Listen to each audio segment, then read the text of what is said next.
Hello everyone, this is going to be a strategy video on the Minsk scenario, which is part of my um, migration campaign, a Memoir 44 breakthrough campaign. It's going to consist of 18 scenarios in total, and I'm about halfway now. And this is the scenario covering the encirclement of Minsk, at least historically. And I've play tested it 9 times until I was about satisfied with it. Those have all been solo playtests. I will still playtest it with a couple of friends as well. But yeah, since I have 18 scenarios to playtest and I don't have an enormous group of people able to help me with that, yeah, I guess 9 or 10 times per scenario we'll have to do. Anyway, I've discovered a lot of interesting things, and yeah, in case you're planning on playing the campaign yourselves, and this scenario in particular, this scenario will give you some strategy tips, so in a way it's a spoiler alert. In case you want to wait for the scenario to be published and you want to discover all of those things for yourself, then I suggest you don't watch it. But in case you're interested in strategy tips for this particular scenario, or maybe in some cases for Memoir 44 in general, then this might be a video for you to watch. I will also I will basically go over a couple of general strategies, so the setup and what you can do with a number of the units involved, and I will cover a number of cards for either side that would be particularly helpful as starting off cards. Of course, you never know what the draw is going to be, but in case you draw some of them, I will cover what you could do with some of them. So let's get started. I've put a number of dice, red dice for the Russians and black dice for the Germans, to remind me of a couple of things I wanted to talk about, and the arrows are basically a reminder for me in which direction you could actually move those units. So let's start off with number 1 here. That goes for the partisan units. They have French resistance badges, and they work in the exact same way, which means that they can basically move into terrain that would normally prevent a unit from battling, and they would be allowed to still battle. And for each flag rolled, they can retreat up to 3 hexes, so they can really make use of the terrain very well and to get away from enemy units quickly. Anyway, what you could do is you could move them onto these hill hexes, ideally with an infantry assault card, which would allow them to move 2 hexes and still battle, which would of course be ideal if this particular German unit were still in place there, and in order to have some more forces there. In that case, it would be advisory to also move the other one along. What you could also do with them, so alternatively, you could move them towards these units, and if these Russian units also attack them, yeah, then you might actually be able to gain the upper hand here. So those are a couple of things you can do with those units, and once you've actually gotten rid of this unit, that would basically force these units in Minsk here to basically counter the threat, because what the Germans don't want the partisans, or the Russians in general, to do is to block these 2 exit hexes for them, because that could grant them, that is the Germans, victory medals, and the 2 hexes are also objective medals for the Germans at the end of the scenario. And that basically leads us to this Russian partisan unit, and it could also move this way to, yeah, basically do the same thing. This Russian partisan unit has the option to join this one basically, and then to most logically also push for those exit hexes and to block them, that is, and basically delay the Germans, keeping them from exiting for a couple of turns until Russian reinforcements show up and they actually gain the upper hand. Alternatively, you can also use this particular unit to attack this German assault gun unit, which functions in a particular way as well, which I will briefly mention to you later once I get to that German unit. this unit over here, it's in a marsh hex. What marshes do is you basically have to stop upon leaving, and in case of a tank, it also means you can't fire. But those marshes, as they should and as they would in real life, really slow you down. So this particular tank unit would not be able to fire upon leaving. So you ideally, of course, want to use an on-the-move order for that. And what you want to use it for other than that, and that basically goes for this tank unit as well. You can move it forward 3 hexes. Of course, this one would then be in the way, so you can also move it this way. That would be better than if you moved this one over here, and then you could use them both to target the naval warfare unit, the Screaming Mimes. What's very important to note and to remember is that those naval warfare units never benefit from cover. I suppose that's because of all the fumes and everything that firing them actually emits, and smoke and what have you. That's probably the reasoning behind it. But that's important to note. So even though they're in a woods hex, they don't benefit from any cover. So I guess that means that you basically roll the 3 dice you normally would against a woods hex with a tank. So that makes them a lot more vulnerable. Number 5, cavalry. Cavalry can move up to 3 hexes, but they don't have a very strong attack, and that's an understatement. They attack at 2-1. Meaning with 2 dice 1 hex away and only 1 die 2 hexes away. They can move up to 3 hexes though, so what you might actually want to use them for in this particular scenario, and maybe even more in general, is because of their speed. In this scenario, the Russians can also gain 1 victory point for each unit they exit off the far end of the board, so from the German baseline. So once you've actually punched a hole into these German defenses over here, you might actually consider using those cavalry units for exiting off the board rather than using them in an attack, especially if you move them up to this town hex, for instance, which is worth an objective medal and a victory medal, obviously, to both the Germans and the Russians. Then you would roll even -1 die, and that's just 1 die, so that's not really all that helpful. You could use them in an attack in the open, so let's just say that for whatever reason this German unit had moved forward and it's out in the open, then you could actually attack it, and let's just say that this hex were occupied and you force a flag on them, you could attack them again. So basically cavalry is able to use some kind of overrun attack. And then if you have a card that actually grants you +1 die, then of course it is more worthwhile to actually use them in an attack. Other than that, especially in this scenario, I would use them because of the exit rules. I would use them for their speed and try to exit them rather than using them in an attack. That also means that on this left flank for the Russians, from the Russian perspective, they look a lot stronger than they really are. These tanks first need to get out of here, so out of the marshes. The cavalry really aren't that strong. This particular unit will have to move through the open. This one will first have to cross the river, which they actually can, because all the Russian infantry have the collapsible boats and rafts ability, which basically allows them to cross rivers even though they will have to stop on that particular turn. Any flags rolled against them would be hits, and attacking from that particular river, they would roll -1 die. This Russian unit, by the way, is not actually here at setup, but the Russians get to roll for reinforcements each card turn.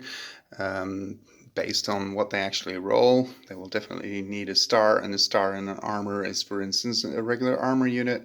A star and an armor and a grenade is supported armor. A star and an infantry is regular infantry. 2 infantry and a star is elite infantry. 1 star, 1 infantry, and 1 grenade is supported infantry, etc. And then depending on the die roll, you have to roll 3 dice, and depending on the die roll, you start counting here. This would be a 3, 4, 5, 6, 7, 8, 9, 10, 11, 12, 13, 14, and you don't get any further than that. But let's just say that you rolled 14 on those combined 3 dice, and you rolled a tank. Well, then you all of a sudden have a tank over there, which will get you pretty close to the edge of the board. So it can really help you gain the upper hand on the left side of the board, and it will give you an opportunity to exit off the board. So it goes without saying that the naval warfare here is a top priority unit to take out, because it's it works as regular artillery, but it can also fire smoke shells, by the way, which could be handy to cover a retreat, for instance, or to make sure that a certain unit cannot be attacked. You could place up to 3 smoke hexes in contiguously adjacent hexes within firing range. So instead of battling, so that would be its battle. But yeah, that could help as well. It doesn't actually stop units from moving through, but it can actually block line of sight for 1 or 2 turns. I don't recall off the top of my head, but that's certainly a way in which you can use that particular unit too. Yeah, well, next unit is this one. I basically already explained what I would probably do with it, what I've done with it most of the time. You can just move it 1, 2, 3, and well, or 1, 2, 3, move it here, and then first try to take on the naval warfare units. The mobile artillery here, well, I would normally just try to move it forward. It would take a couple of turns, but yeah, then you can actually try to get it here. Once you actually do get it that far, yeah, it will be able to support the units. But yeah, in most of my playtests, I have to admit that there have been more urgent things to do that I haven't always been able to move those artillery units up as much as I wanted to, because there were lots of close assaults going on, lots of juicy targets, or lots of targets that were easy for the Germans to pick off, and the Germans actually start the scenario with a head start of 9 victory medals for controlling town hexes mostly, and these 2 exit hexes. So yeah, the Russians really have to be a little bit careful in suffering too many casualties early on. So basically what they have to do as well is capture a few of these town hexes, which will gain them a medal, and it will cost the Germans 1. So that's really what they have to try and do in the beginning. The Russians also have a number of supply trucks, and they have the resupply ability.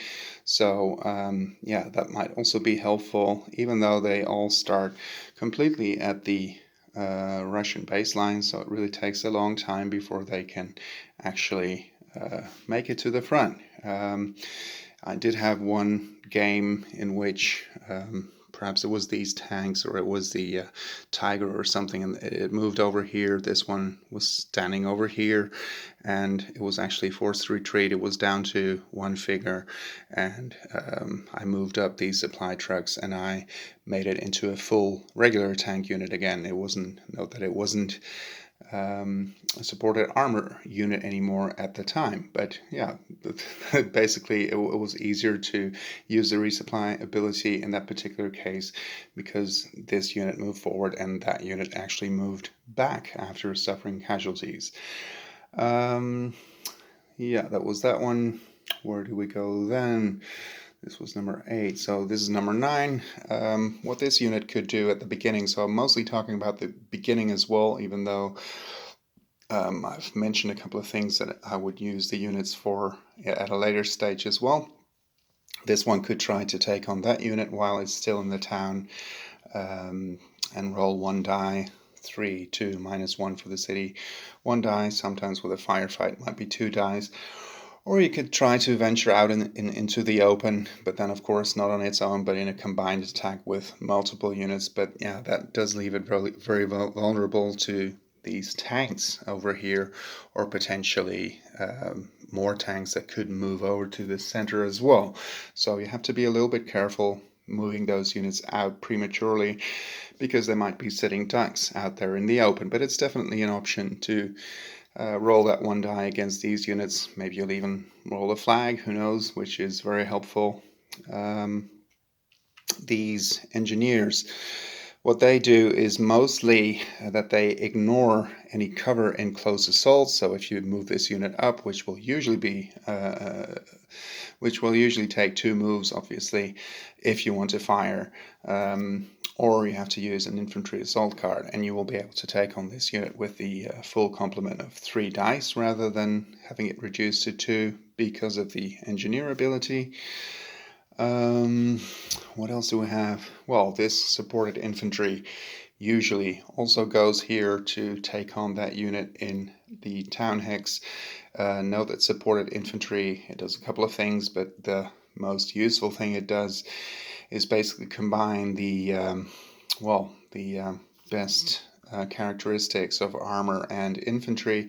In close assault, they only get the infantry die reduction rather than the tank die reduction. So against a city, it rolls 2 dice instead of 1 die in close assault. And sometimes if you have a close assault card or an armor assault or something like that, you get to roll an additional die. So that makes the unit a lot stronger, especially against units located in woods or town hexes.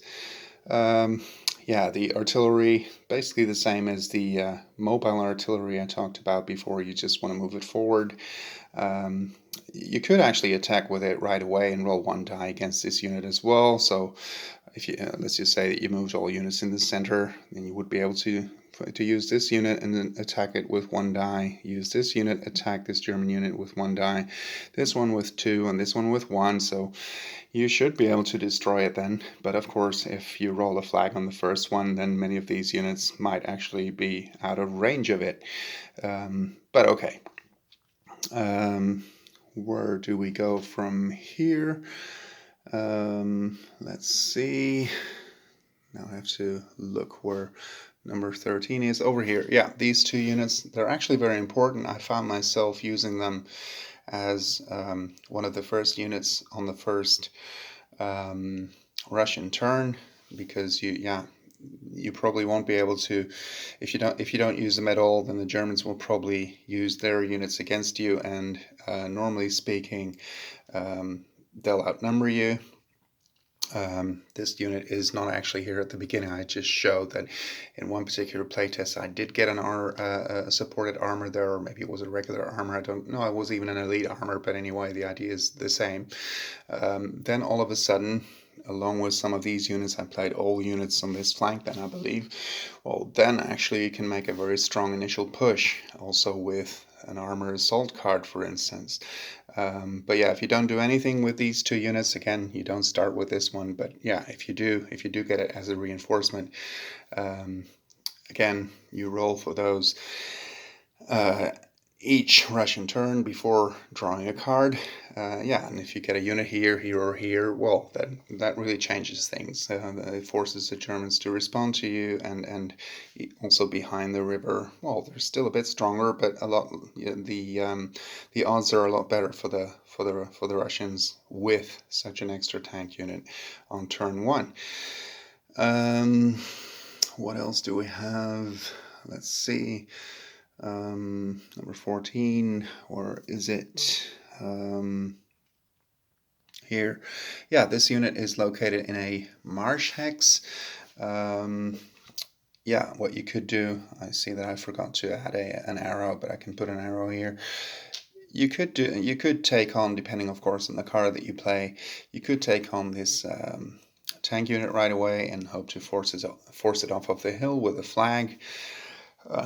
Maybe in combination with a few other units firing at it, even though that will be a little bit difficult. You actually won't be able to, yeah, maybe this particular unit, if you place it here, and I'm talking about the mobile artillery, if you roll a 1-1-1 attack, for instance, a recon and force, I believe it is, you'd get to roll 3-3-2-2-1, so 1-1. So yeah, that might be an option to use this one in a close assault, that one in support, if it withdraws, to actually get another shot in. but it's a relatively weak attack, and there are usually better things to do. But yeah, you don't want to leave it here too often because marshes don't offer cover, and this unit normally has nowhere to retreat. I placed a pontoon bridge here to because that's an option for the Russians to do, but that is not usually something you're able to do on the first turn.